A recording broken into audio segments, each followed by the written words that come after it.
Abortions की, like संतान प्राप्ति की बहुत सारे सवाल ऐसे होते हैं कि कपल्स एक्सपेक्ट कर रहे हैं लेकिन काफ़ी समय से उन्हें जो है परेशानी का सामना करना पड़ता है, या फिर उनके घर में खुशियां नहीं आ पाती हैं इस चीज़ को लेकर कि उन्हें संतान प्राप्ति नहीं हो रही है। और जो बहुत सारे कपल्स ऐसे भी हैं कि जिन्हें बार बार अबॉर्शंस हो जाते हैं, यानी जो महिलाएं हैं उन्हें अबॉर्शंस, जो कि अनएक्सपेक्टेड अबॉर्शंस जिन्हें हम कह दें वो हो जाते हैं। इसका एस्ट्रोलॉजी में कैसे कनेक्ट होता है, यानी कि एस्ट्रोलॉजी से ये कैसे कनेक्ट करता है, और ऐसी परेशानी उन कपल्स को क्यों झेलनी पड़ती है? नमस्कार नेहा जी। और मैं अपनी सभी श्रोताओं को दिल से धन्यवाद करता हूँ। जी। आप हमें हर सप्ताह सुनते हैं। हमारी यही कोशिश होती है कि हम रेगुलरली हर सप्ताह आपके प्रश्नों का उत्तर दे सके।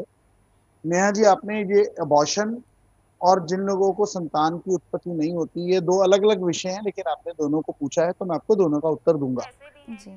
सबसे पहले सबसे पहले मैं ऐसे लोगों को बताना चाहूंगा जिनका जल्दी अबॉर्शन हो जाता है, यानी कि कंसेप्शन हुई, कंसीव हुआ, लेकिन 15 दिन महीने का गर्भ रुका और उसके बाद अबॉर्ट हो गया। तो मैं ऐसे सभी भाई बंधुओं से जो इस परिस्थिति में, इस दर्दनाक स्थिति से गुजर रहे हैं, वह हमें संपर्क कर सकते हैं।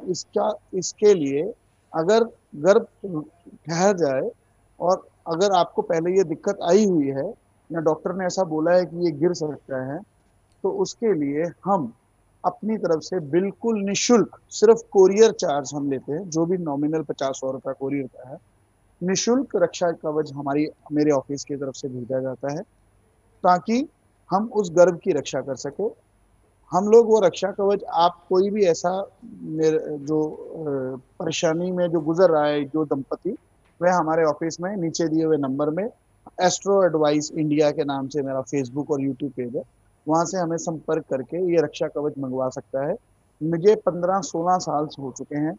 16 सालों में मुझे ये भी नहीं पता कि कितने दंपति इसका लाभ ले चुके, अनगिनत। और मुझे एक भी ऐसा वाक्य सुनने को नहीं मिला जिसमें उनको परेशानी हो। लेकिन ये इसमें इसमें मेरा कोई चमत्कार नहीं है। ये जो उपाय है वह विशुद्ध रूप से लाल किताब से लिया गया है। हम उसके अनुसार रक्षा कवच बनाते हैं। उसकी कोई कॉस्ट नहीं है, परंतु उसको भेजने का जो खर्चा है वह सामने वाले को उठाना पड़ेगा। और हम उसको दो दो रक्षा कवच भेजेंगे। एक जब गर्भवती माँ है उसे बांधना पड़ेगा अपने हाथ पे, और दूसरा जब उस गर्भवती माँ की संतान उत्पन्न होगी तो वो अपना रक्षा कवच उतार के, जो उसने पहले पहना हुआ है, वह उस बच्चे को बांध देगी, और जो पहले से रखा हुआ दूसरा रक्षा कवच है वह खुद बांध लेगी। और ये प्रोसेस अगले जन्म, बच्चे के जन्म के 18 महीने तक फिर चलेगा। यानी कि 9 महीने गर्भ में और 18 महीने गर्भ के बाद, बच्चा होने के बाद भी ये रक्षा कवच उनकी रक्षा करता है। मैं आपको ये भी नहीं बता सकता कि कोविड के अंदर जितने भी मेरे भाई बंधुओं ने इसका लाभ लिया था, उन लोगों को डॉक्टर पे भी नहीं जाना पड़ा बच्चे को लेके।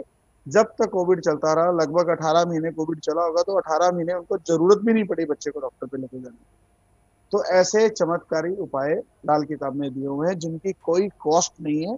आप हमारे ऑफिस के माध्यम से इसका फ्री ऑफ कॉस्ट निःशुल्क लाभ ले सकते हैं। जी बिल्कुल। अब बात करते हैं ऐसे लोगों की जिनके यहाँ पे संतान उत्पत्ति होती नहीं। देखिए, संतान को लाल किताब में के अंदर बेटा बोला गया है, यानी हम उसे निसंतान बोलते हैं जिसके यहाँ पे बेटा नहीं। मैं आपको ये नहीं कहूंगा, हम लोग यहाँ पे मेल या फीमेल का कोई भेदभाव नहीं कर रहे हैं, परंतु ये ऐसा है कि जो परंपराएं हैं उसको, उसके ऊपर जो किताब लिखी है उसके ऊपर है। लेकिन बेटियों के लिए तो बहुत चीजें ऐसी हैं, बहुत श्रद्धा से लिखी गई है लाल किताब में।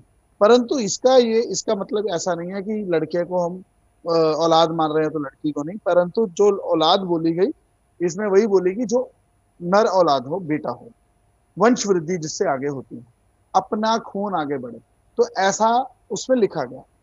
जिन जो निसंतान दंपति है, कभी कभी क्या होता है कि कुंडली में जो दिक्कत आती है, कभी कभी उनकी मकान कुंडली में प्रॉब्लम रहती है कि वो गलत कमरा या गलत स्थान पर रह रहे हैं, या उनका घर गलत स्थान पे है, या घर के अंदर कुछ सामान गलत स्थान पर रखा, तो उनको दिक्कत आ सकती है। कभी कभी लड़की की कुंडली में ऐसा योग होता है कि जब भी गर्भ में लड़का आएगा तो अबॉर्ट हो जाएगा। कभी कभी ऐसा योग होता है कि लड़के की कुंडली में कि गर्भ ठहर ही नहीं पाएगा, या अबॉर्शन के योग हो जाते हैं। तो ये एक सारी चीजें अध्ययन का विषय है। इसके लिए मैं आपको ये बोलूंगा कि चाहे कोई भी अच्छा लाल किताब का ज्योतिषी हो, जिसको बहुत अच्छा अनुभव हो सालों का, आप चाहे हमसे चाहे उनसे समय लेकर उनसे कुंडली दिखाकर उसका उपाय कर सकते हैं कि अपॉर्शन क्यों हो रहे हैं, और इसके बहुत अच्छे रिजल्ट इन सालों में हमसे लोगों ने लिए हैं। ये हमारा अनुभव भी रहा है, बाकायदा हमारे पास इसकी टेस्टिमनीज भी हैं। तो मैं आपको सभी को ये बात बोलना चाहूँगा कि अवश्य इनके उपाय होते हैं, और उपाय के माध्यम से कई संतान कई ऐसे दंपति हैं जिनको संतान का सुख प्राप्त नहीं था, लेकिन लाल किताब के माध्यम से उनको सुख मिला है। तो मैं नेहा जी आशा करता हूँ आपके इस माध्यम से मैं काफ़ी लोगों को अपना ये जो बात है मैं अपनी पहुँचा पाऊँगा और लोग इससे फ़ायदा ले पाएँ। धन्यवाद।